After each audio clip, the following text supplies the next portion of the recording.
Friends, आज मैं जो ड्रामा एक्सप्लेन करने वाली हूँ ये बाकी स्टोरी से बिल्कुल डिफरेंट और यूनिक है, क्योंकि इसमें दो अलग अलग वर्ल्ड है, गेम वर्ल्ड और रियल वर्ल्ड। ये लव स्टोरी है सेलिब्रिटी बॉस और उसके बॉडीगार्ड की, जिसमें बहुत सुपर पावर्स हैं। तो आपको इस ड्रामा में बहुत ही मजा आएगा, तो प्लीज आप इस ड्रामा को पूरा देखिएगा। क्यूट स्कूल लव स्टोरी वाला ड्रामा भी ऑनगोइंग है, तो जैसे उसके नेक्स्ट पार्ट आएंगे मैं अपलोड कर दूंगी। तब तक आप इस अमेजिंग ड्रामा को एंजॉय करो। अगर आपको मेरी वीडियोस अच्छी लगती है तो लाइक और शेयर करना, और हाँ, कमेंट कर ज़रूर बताना। और ऐसी ही नई नई लेटेस्ट वीडियोस देखने के लिए हमारे चैनल को सब्सक्राइब भी कर देना। ड्रामा की स्टार्टिंग में हम देखते हैं जाओ यू मार्शल आर्ट के टीचर है और स्कूल को बंद होने से बचाने के लिए वो अपने बिग ब्रदर लूली के साथ टूर्नामेंट में पार्टिसिपेट करने जा रही है। वो सब तो ठीक है, पर ये मेरे साथ जो लाल कपड़ों वाली बैठी है ये कौन है? इनफैक्ट ये बोई है। जब वो अपने पार्टनर फीली के साथ नाइटमेयर डीमन से फाइट करने गई थी, पर नाइटमेयर के आई स्टोन की पावर एब्सॉर्ब करने से इतना पावरफुल हो गया था कि वो दोनों उसके सामने टिक नहीं पाते। फीली जख्मी था, बट बोई और नाइटमेयर स्टोन से अर्थ पे आ गए थे। हैरानी की बात ये थी कि बोई को सिर्फ जाओ ही देख और सुन पा रही थी, कोई और नहीं। युआनफन एक सेलिब्रिटी है, पर कोई उसके मिल्क में कुछ मिला देता है। बोई जाओ यू से पूछती है क्या तुम फाइट करने आई हो, बट वो कहती है मैंने थोड़ी ना हिस्सा लिया है, सिर्फ लूली फाइट करेगा। एक आदमी अजीब तरह से रिएक्ट कर रहा था, तो बोई के ऑर्डर करने पे जाओ यू उसका पीछा करती है, पर गलती से किसी और के पीछे। और वो युआनफन को नेकेड देख के हैरान। युआनफन को लगता है कि वो उसकी फैन होगी, इसलिए उसे अपने ऑटोग्राफ देकर कहता है मेरी हॉट बॉडी का सीक्रेट रखना, ये लो मिल्क। शी वाज लाइक कौन है ये? टूर्नामेंट में जज युआनफन की एंट्री होती है। लूली तो एक मुक्का खाते ही गेम छोड़ देता है, क्योंकि उसने जाओ यू का नाम लिखवा दिया था। जाओ यू डर रही थी, पर बोई के कहने पे तो वो मिल्क पी के फाइट करने चाहती है, बट उसका सिर चकरा रहा था। तो बोई अपनी पावर से जाओ यू में घुस जाती है, और जाओ यू अपनी बॉडी में लॉक हो गई थी। फिर क्या वो अपोजिट टीम को धो डालती है। सब हैरान थे, पर जज युआनफन अपोजिट टीम को विनर बता देता है। वो उसे देख पहचान लेती है कि वो तो उसका पार्टनर फीली है, बट वो तो उसे जानता भी नहीं था। जाओ यू बेहोश। इनफैक्ट बोई जब अर्थ पे आई थी तो जाओ यू उसे भूत समझ रही थी, क्योंकि वो उसे टच भी नहीं कर पाती, और बोई सिर्फ जाओ यू के आसपास ही रह सकती है। ऐसा क्यों, ये तो उसे भी नहीं पता। मिल्क की वजह से जाओ यू की बॉडी में पॉइजनस था। नाइटमेयर ने उस लड़के को पोसेस कर लिया था, और वो डॉक्टर बन के आई स्टोन ढूंढने आता है, बट युआनफन खुद को अच्छा दिखाने के लिए उस पे दया दिखाकर फोटो खिंचवा रहा था। उसे डॉक्टर पे शक होता है, बट वो युआनफन को मार के भाग जाता है, और लोग उसके और जाओ यू के क्लोज फोटोज खींच लेते हैं। बोई ने जाओ यू को पॉइजनस बाहर निकाल दिया था उल्टी करके, तो वो उसका मुंह साफ कर देता है, बट उसका असिस्टेंट युआनफन को ले जाता है।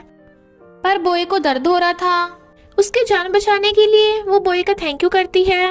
मैनेजर को सीसीटीवी से पता चलता है कि जाओ यू को कैसे पॉइजनस हुआ था, और फोटोज की वजह से सब जाओ यू को युआनफन की रूमर गर्लफ्रेंड समझ रहे हैं। तो वो लूली को मिलने बुलाती है, बट वो तो उसे देखते ही रोमांस। मैनेजर उसे सपनों से बाहर करती है और न्यूज दबाने के लिए ऑफर करती है कि वो जाओ यू को युआनफन की बॉडीगार्ड हायर कर रही है, वो भी हाई सैलरी पे।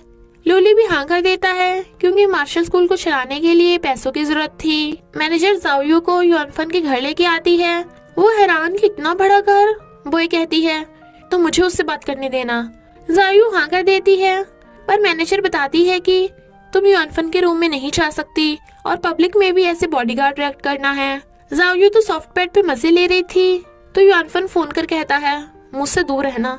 इसलिए वो बोई को वेट करने को बोलकर खुद सो जाती है, पर बोई उसकी बॉडी में घुस जाती है और ओवरबोर्ड को डीमन समझ के तोड़ डालती है। युआनफन उसे देख कहता है तुम यहाँ क्यों आई हो? रॉक सॉन्ग सुन। वो कहती है कुछ दिनों में ही तुम इतने बदल गए, गंदे गंदे सुन रहे थे। ये जरूर डीमन की चाल है। वो कहता है पगला गई हो क्या, ये मेरा सॉन्ग है, देखो मुझे अवार्ड में मिला था। बोई कहती है अच्छा, तो तुम मुझे इसलिए नहीं पहचान पा रहे फिली? वो कहता है क्या बड़बड़ा रही हो, फिली बस गेम कैरेक्टर है, मैं बस उसका स्पोक्स पर्सन था, छोड़ो मुझे। बट वो उसे नहीं छोड़ती और उसका वार्ड नीचे गिर जाता है।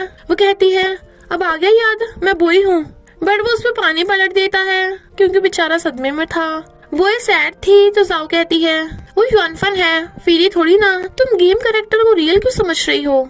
और गेम देख के उसे पता चल जाता है कि बोई भी गेम की कैरेक्टर है। बोई कहती है ये नहीं हो सकता, मैं कहाँ हूँ और मेरी दुनिया कहाँ है? इनफैक्ट गेम वर्ल्ड में बॉय को पॉइजन से बचाने के लिए फीली ने अपनी पावर खो दी थी और नाइटमेयर से लड़ते लड़ते वो दोनों अलग अलग हो गए। जबकि अर्थ पे वो लोग उनके दर्द को सिर्फ गेम बोलते हैं, तो क्या वो फेक है? जायू कहती है, नहीं ऐसा नहीं है, बहुत सारे प्लेयर्स तुम्हें रियल समझते हैं और मेरे लिए भी तुम रियल हो। क्या पता गेम से तुम वापस अपने वर्ल्ड में जा सको। अभी तो गेम सस्पेंड है, जैसी गेम चलेगी तो तुम वापस जा पाओगी। और उसे हक करती है। युआनफन उसकी ये हरकत देख उसे पगलैट समझ रहा था। मॉर्निंग में जाओ देखती है बॉय सैड है क्योंकि उसे फीली की याद आ रही थी। युआनफन का ओवरबोर्ड खराब। वो कहती है, सॉरी पर मैंने ये नहीं किया। I mean, किया तो मैंने है पर वो मैं नहीं थी। I mean, मैं ऐसा करना नहीं चाहती थी। इसके पैसे मेरी सैलरी से काट लेना। वो कुछ नहीं बोलता तो कहती है, तुम्हारा सॉन्ग चला दूं? He was like, बिल्कुल नहीं, रात तो बोल रही थी कि वो गंदा गंदा है, भूल गई? तुम्हें पर्सनैलिटी डिसऑर्डर है क्या? जायू कहती है, मैंने ऐसा नहीं कहा। I mean, कहा था पर वो मतलब नहीं था। मैं अच्छे से बॉडीगार्ड की ड्यूटी पूरी करूंगी। युआनफन कहता है, जाओ अपने रूम में और बिना इजाजत के बाहर मत निकलना। तो वो चली जाती है। युआनफन के पेट में दर्द हो रहा था तो वो रेडी होके जाने लगता है, बट वो बाहर उसका वेट कर रही थी। वो कहता है, मुझे पर्सनल काम है। तो कहती है, कोई नहीं मैं भी चलूंगी। इतने में उसका फ्रेंड फूतो भी आ जाता है और उसे बताता है कि मेरी बॉडीगार्ड पूरी पगलैट है। बट फूतो को देख वो हैरान और बॉय को बताती है कि वो मेरा आइडल है, आखिर मैंने उसे रियल लाइफ में देख ही लिया। उसे अकेले में बातें करता देख कहता है, देखा मैंने कहा था ना ये पगलैट है। जायू उसके लिए फ्रूट्स लेके आती है और बताती है कि मैंने तुम्हारे सारे ड्रामास देख रखे हैं, ग्रेट एक्टर, एकदम हैंडसम, और मैं तुम्हारी। युआनफन कहता है, फैन और ये आइडल, बढ़िया है, तुम दोनों बातें करो, मैं चला। बट वो उसके पीछे पीछे तो कहता है, अभी मैंने तुम्हें छुट्टी दी है, तुम्हें फायर नहीं करूंगा, तो अपने आइडल से बात करो। और अपने डॉक्टर फ्रेंड के पास जाने लगा था, बट कोई उसका पीछा कर रहा था। उसे गए हुए बहुत टाइम हो गया था तो जायू फोन करने वाली थी, बट देखती है युआनफन ने उसे अपनी लोकेशन भेजी है लेने के लिए और फोन भी नहीं उठा रहा, तो भाग के उस लोकेशन पे आती है। बॉय उसे केयरफुल रहने को कहती है। युआनफन को बना देख वो उसे खोलने लगी थी, बट वो लड़का आके उससे फाइट करने लगता है। बॉय समझ जाती है कि उसे पोजेस कर रखा है, इसलिए जाओ के अंदर घुस के उसे धो डालती है। युआनफन भी हैरान, इवल स्पिरिट बाहर निकल गया था तो वो लड़का भाग जाता है। मैनेजर को युआनफन की फिक्र हो रही थी। वो कहता है, अरे मैं ठीक हूँ, पर उस लड़के का क्या हुआ? वो कहती है, पता नहीं, शायद वो सनकी था। उस लड़के ने पर्सनस वाला मिल्क रखा था, बट उसके घर से कुछ भी प्रूफ नहीं मिला। चलो छोड़ो, ये पुलिस हैंडल कर लेगी, तुम इस पे मेडिसिन लगा लेना। और बॉडीगार्ड को डांटने लगती है कि तुम युआनफन के साथ क्यों नहीं गई।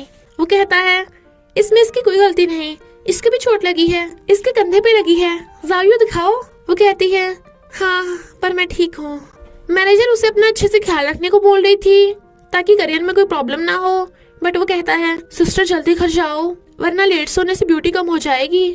तो वो चली जाती है। जायू से अपनी कमर में मेडिसिन नहीं लग रही थी तो कहती है, छोड़ो अपने आप ठीक हो जाएगी। तभी बाहर से युआनफन कहता है, मैं तुम्हारी मेडिसिन लगाने आया हूँ। बॉय कहती है, अगर उसने कोई बदतमीजी की तो मैं तुम्हारी बॉडी में घुस के उसे पीट दूंगी। वो हाँ कर देती है और युआनफन उसके मेडिसिन लगाता हुआ कहता है, तुमसे कैसे लगेगी, आगे से हेल्प के लिए मुझसे बोल दिया करना। पर तुम अभी किससे बातें कर रही थी? वो कहती है, किसी से भी नहीं, तुम्हें गलत फहमी हुई होगी। वो कहता है, पर्सनस की वजह से सॉरी, वो मुझे होना चाहिए था। वो कहती है, इसमें तुम्हारी कोई गलती नहीं, वैसे भी अब मैं ठीक हूँ। पर वो उसके जाने के बाद भी स्माइल कर रही थी, जो हमारे साथ साथ बॉय भी नोटिस कर लेती है और फिर कहती है, तुम लूली से पूछो कि क्या उसने स्कूल में आई स्टोन देखा था। तो वो लूली से फोन कर पूछती है, गेम वाला स्टोन देखा है? लूली को याद आता है उसे एक वैसे स्टोन मिला था, बट वो तो उसने बेच दिया। तो वो सैड होते हैं। युआनफन वॉशरूम गया था तो एक लड़की जाओ से कोल्ड ड्रिंक्स और डिश मंगाने लगी थी और बाकी सभी उसे ऑर्डर दे देते हैं। बट युआनफन को जब पता चलता है तो वो उसे कहता है, तुम सिर्फ मेरी बॉडीगार्ड हो तो सिर्फ मेरे ऑर्डर सुनोगी और किसी के नहीं। सुन लिया तुम सबने? वो सब हाँ कर देते हैं। जाओ स्माइल कर रही थी। बॉय उसे सॉरी बोलती है कि उसकी वजह से जाओ की लाइफ में प्रॉब्लम्स आ रही हैं, क्योंकि उस लड़के को नाइटमेयर की इवल स्पिरिट ने पोसेस कर रखा था, यानी उसका टारगेट जाओ नहीं बॉय थी। तो तुम मुझे सजा दे सकती हो। वो कहती है, हम दोनों मिलकर उस प्रॉब्लम को डील कर लेंगे। पर ये नाइटमेयर है कौन? बॉय बताती है कि नाइटमेयर पहले एक इंसान ही था, बट उसने आई स्टोन चुरा के उसकी पावर एब्सॉर्ब कर ली थी, जिसकी वजह से इवल स्पिरिट ने उसे पोसेस कर लिया। मैं और फिली सब खत्म करने ही वाले थे, बट मैं और नाइटमेयर तुम्हारे वर्ल्ड में आ गए, यानी फिली गेम वर्ल्ड में ही है। जायू कहती है अच्छा है नाइटमेयर यहाँ पे है तो तुम अपने वर्ल्ड में जाकर फिली के साथ खुश रह सकती हो। वो कहती है नहीं, मैंने और फिली ने दुनिया को बचाने का प्रॉमिस किया था, तो चाहे कोई सी भी दुनिया हो मैं नाइटमेयर को लोगों को हर्ट करने नहीं दूंगी और आइस स्टोन ढूंढ के रहूंगी। अगर मेरी जगह फिली यहाँ होता तो वो भी यही फैसला करता। जायू कहती है मैं तुम्हारी हेल्प जरूर करूंगी, पर अगर मुझे कहीं नाइटमेयर मिल गया तो बोए वास लाइक तो सीधा ऊपर का टिकट कटेगा। वो डर जाती है पर उसे भूख लगी थी तो फ्रिज से खाने चाहती है, बट उसका हाथ नहीं पहुंचता तो स्टूल पे चढ़ के उतारने लगी थी। तभी अंधेरे में कोई उसके पीछे आ रहा था। तो कौन है वो, क्या नाइटमेयर? ये जानने के लिए आपको पार्ट 2 देखना होगा और इसी के साथ पार्ट 1 का एंड हो जाता है। तो बस थोड़ा सा इंतजार करना, फिर मिलेंगे नेक्स्ट पार्ट में।